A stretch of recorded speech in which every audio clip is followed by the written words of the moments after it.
இந்த பதிவில் ஒரு வித்தியாசமான கிரேவி, ரொம்ப சுவையான கிரேவி. இது பார்த்திங்கன்னா பெரிய பெரிய ரெஸ்டாரண்ட்டில் தான் கிடைக்கும். அதாவது நம்ம ஸ்டார் ஹோட்டல்ஸில் இல்லை வந்து நிறைய காசு கொடுத்து சாப்பிட்றாங்களே அந்த ரெஸ்டாரண்ட்ஸில் தான் கிடைக்கும். அவ்வளவு சுவையாக இருக்கும். நீங்கள் மெனு கார்டிலெல்லாம் பார்த்தீங்கன்னா இது கட்டாயம் இருக்கும். அப்படி என்ன கிரேவி அப்படின்னு கேட்டிங்கன்னா சோயா பட்டாணி கிரேவி. அது செய்து காமிக்க போகிறேன். ரொம்ப நல்லா இருக்குங்க. நீங்கள் ஒரு முறை செஞ்சீங்கன்னா உங்களுடைய ஃபேவரேட் லிஸ்ட்டில் அது வந்துடும்.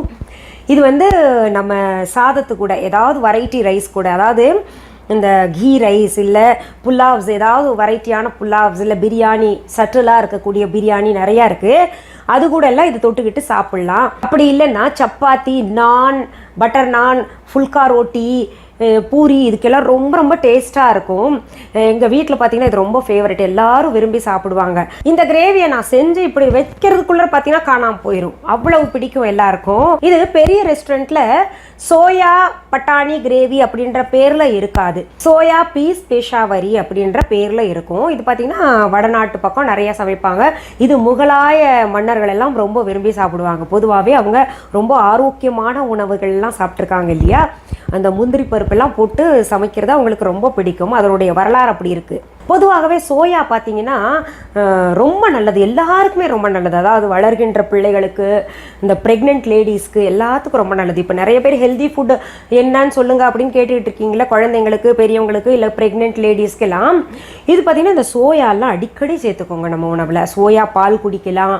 சோயா மீல் மேக்கர் தான் அது, மீல் மேக்கர் செய்வாங்க. அதில் சோயா சங்க்ஸ் அப்படின்லாம் சொல்லுவாங்க.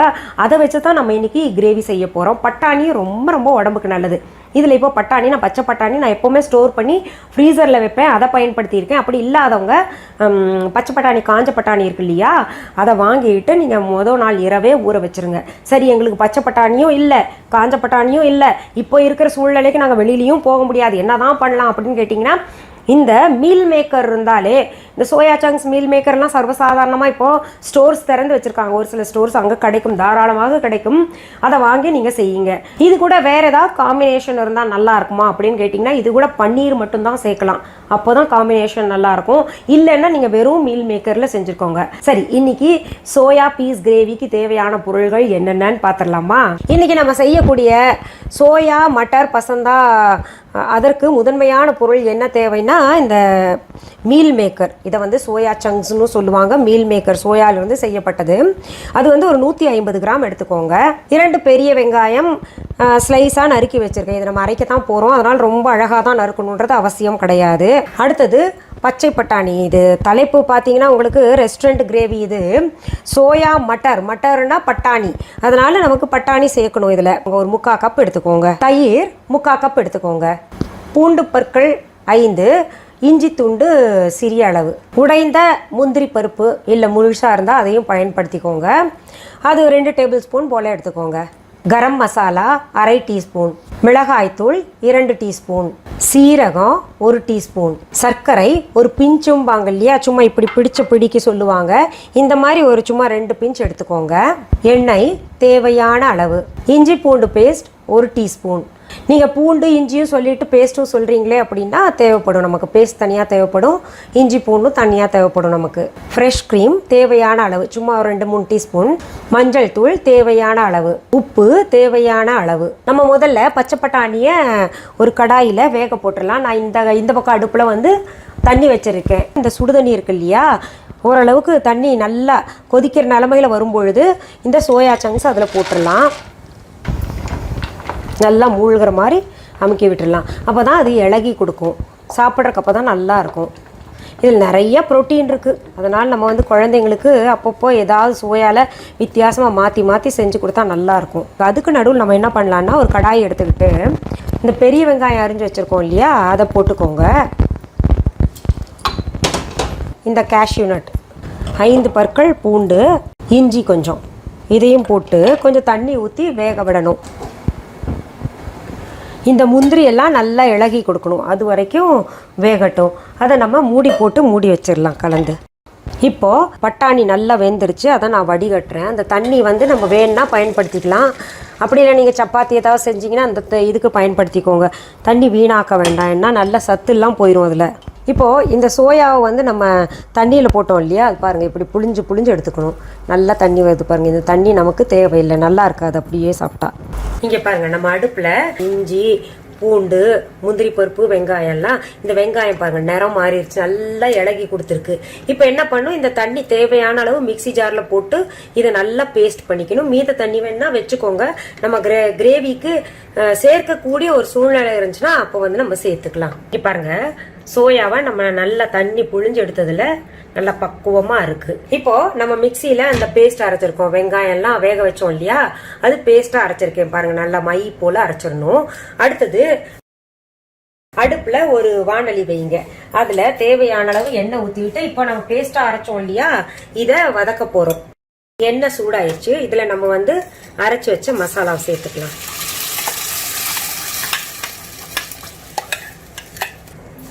அடி பிடிக்காம நல்லா வதக்கிட்டே இருக்கணும். இப்போ இதுல நம்ம தேவையான அளவு உப்பு சேர்க்கணும். தயிர் நம்ம வந்து 3/4 கப் எடுத்து வச்சோம் இல்லையா, அதையும் சேர்த்துக்கணும் இதுல. அடுத்தது 1 டீஸ்பூன் சில்லி பவுடர், மிளகாய் தூள் வேண்டாம் நீங்க சேர்த்துக்கோங்க இன்னும். அடுத்தது கரம் மசாலா சொல்லியிருந்தேன்ல 1/2 டீஸ்பூன், அதை போட்டுக்கோங்க. நல்லா கலந்து விடுங்க. இந்த கிரேவி கொஞ்சம் வெள்ளையா தான் வரும். இது அந்த காலத்துல முகலாய மன்னர்கள் எல்லாம் ரொம்ப விரும்பி சாப்பிடுவாங்க. உடம்புக்கும் ரொம்ப நல்லது. இப்ப சோயா சங்க்ஸ்ல எல்லாம் பாத்தீங்கன்னா புரோட்டீன் அதிகமா இருக்கு. முந்திரி பருப்புன்றதெல்லாம் சாதாரண விஷயமா நல்ல ஒரு, நீங்க அடிக்கடி கேக்குறீங்களா இம்யூன் பூஸ்ட் பண்றதுக்கு ஏதாவது சொல்லுங்க, எனர்ஜியா இருக்கணும். இதெல்லாம் சாப்பிட்டோம்னா நமக்கு நல்லா இம்யூன் பூஸ்ட் ஆகும். இப்போ இத மூடி போட்டு நல்லா கொதிக்க விடணும். இப்போ நம்ம திறந்து பார்க்கலாம். பாருங்க பபிள்ஸ் வருது. அடுப்பை விட்டு இது இறக்கிடலாம். இந்த கிரேவியை நம்ம எடுத்து தனியா வச்சிடணும். பாருங்க, வாணலியில இருக்கக்கூடிய எண்ணெய் நல்லா சூடாயிருச்சு, சத்தம் வருது. அதுல சீரகத்தை சேர்த்துக்கோங்க. இஞ்சி பூண்டு பேஸ்ட் வந்து திரும்ப சேர்க்கணும். ஏன்னா அது வந்து பேசிக் கிரேவி பண்ணியிருக்கோம் நம்ம. இப்போ இதுல திரும்ப சேர்க்கணும். நம்ம பட்டாணி இதெல்லாம் சேர்க்க போறோம் இல்லையா, அதனால எவ்வளவு தேவையோ அவ்வளோ சேர்த்துக்கோங்க. இந்த இஞ்சி பூண்டு பேஸ்ட்டு நல்லா பச்சை வாசனை போகிற வரைக்கும் வதக்கணும். அதற்கு பிறகு மீதம் இருக்கக்கூடிய மிளகாத்தூள் உங்கள் இஷ்டத்துக்கு சேர்த்துக்கோங்க. நான் கொஞ்சம் கூட தான் சேர்த்துருக்கேன். ஏன்னா ஒயிட் கிரேவி நமக்கு பார்த்தீங்கன்னா அதில் எல்லாமே கம்மியாக சேர்த்துருக்கோம் இல்லையா, காரசாரமாக வேணும்னு நினைக்கிறோம், அப்படி சேர்த்துக்கணும். இதுலேயே மஞ்சத்தூள் சேர்த்துக்கோங்க. அதை நான் அடுப்புல இருந்து இறக்கிட்டேன். நம்ம இப்போ தாளிச்சோம் இல்லையா, அதை அடுப்புல இருந்து இறக்கிட்டேன். இதை நம்ம பேசிக் கிரேவி செஞ்சு வச்சோம் இல்லையா, அதுல சேர்க்க போறேன். நம்ம பட்டாணி வேக வச்ச தண்ணி எல்லாம் இருந்ததுன்னா அதை நல்லா கழுவி ஊத்திக்கோங்க. ஏன்னா கிரேவி வந்து திக்கா தான் இருக்கு. கிரேவி பாருங்க நல்லா கலர்ஃபுல்லா வருது.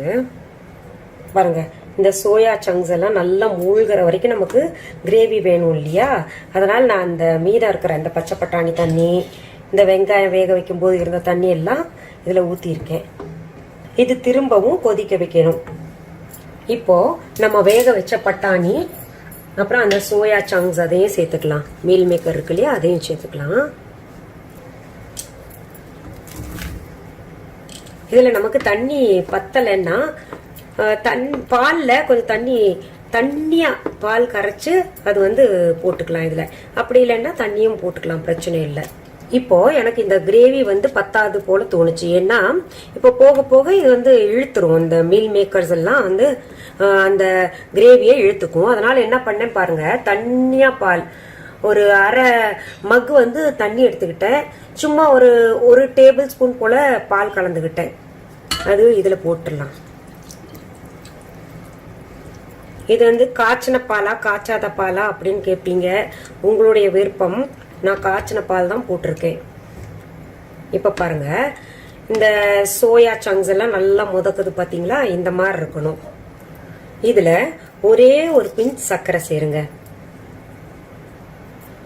நம்ம இப்போ செஞ்ச கிரேவிக்கு மிகவும் குறைந்த பொருள்களே தேவைப்பட்டது. ஆனால் சுவை பார்த்தீங்கன்னா அபரிதமாக இருக்கும். நீங்கள் இது 1 கப்பு நீங்கள் போயிட்டு ரெஸ்டாரண்ட்டில் பெரிய பெரிய ஹோட்டல்ஸில் சாப்பிட்டீங்கன்னா குறைந்தது 250 ரூபாய்க்கு குறைச்சி கிடையாது. நம்ம வீட்டில் செஞ்சோம்னா அது வந்து சீக்கிரத்தில் செஞ்சிடலாம். வீட்டில் கிச்சனில் இருக்கக்கூடிய பொருள்களை வச்சு தான் நம்ம இது செஞ்சுக்கிட்டு இருக்கோம். வேற எங்கிருந்தோ வந்து இது நம்ம செய்ய போகிறது கிடையாது, அது கஷ்டமான பொருளும் கிடையாது. கம்ப்ளீட் லஞ்ச் மெனுவில் இல்லாட்டி வந்து கம்ப்ளீட் டின்னர் மெனுவில் வந்து இது சேர்த்துக்கலாம், ரொம்ப நல்லாயிருக்கும்.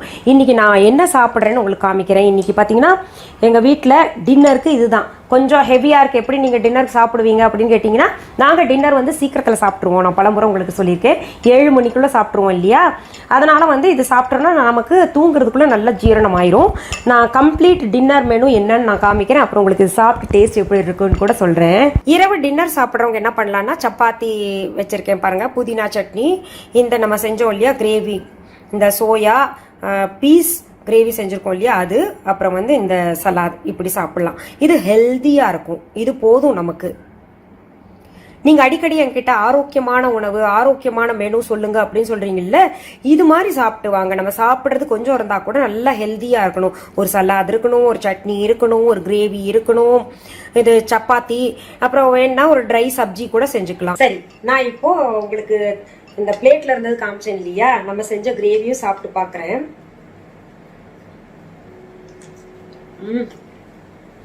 ரொம்ப ரொம்ப சுவையா இருக்கும். நீங்க ஒரு தடவை சாப்பிட்டீங்கன்னா விட மாட்டீங்க, அடிக்கடி செய்து சாப்பிடுற மாதிரி இருக்கும்.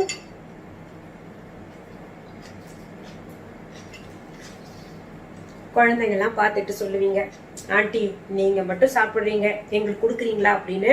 என் வீட்டுக்கு வந்துருங்க, பேசாத. எனக்கு குழந்தைங்கன்னா ரொம்ப பிடிக்கும், உங்க கூட பேசிக்கிட்டு சமைச்சு கொடுக்கற, நீங்க சாப்பிட்டுக்கிட்டே இருக்கலாம். சரி, இன்னைக்கு இந்த பதிவுல ஒரு நல்ல கிரேவி பார்த்தோம் இல்லையா.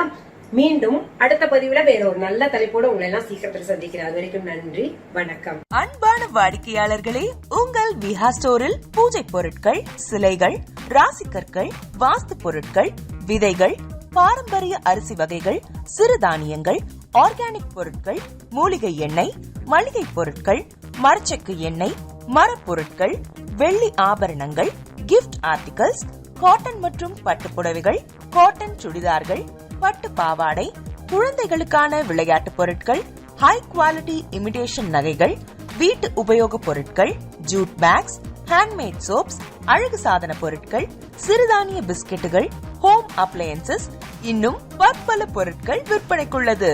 விஹா ப்ராடக்ட்களை நீங்கள் வாங்க விரும்பினால் அது எங்களுடைய viha.online வெப்சைட் மற்றும் சென்னை ராஜா அண்ணாமலைபுரத்தில் உள்ள எங்கள் விஹா ஸ்டோரில் மட்டுமே கிடைக்கும் என்பதை தெரிவித்துக் கொள்கிறோம்.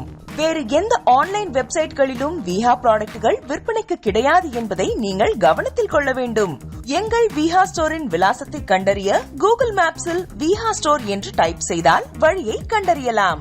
www.viha.online வெப்சைட்டிலும் விஹா ஸ்டோரின் அட்ரஸ் உள்ளது.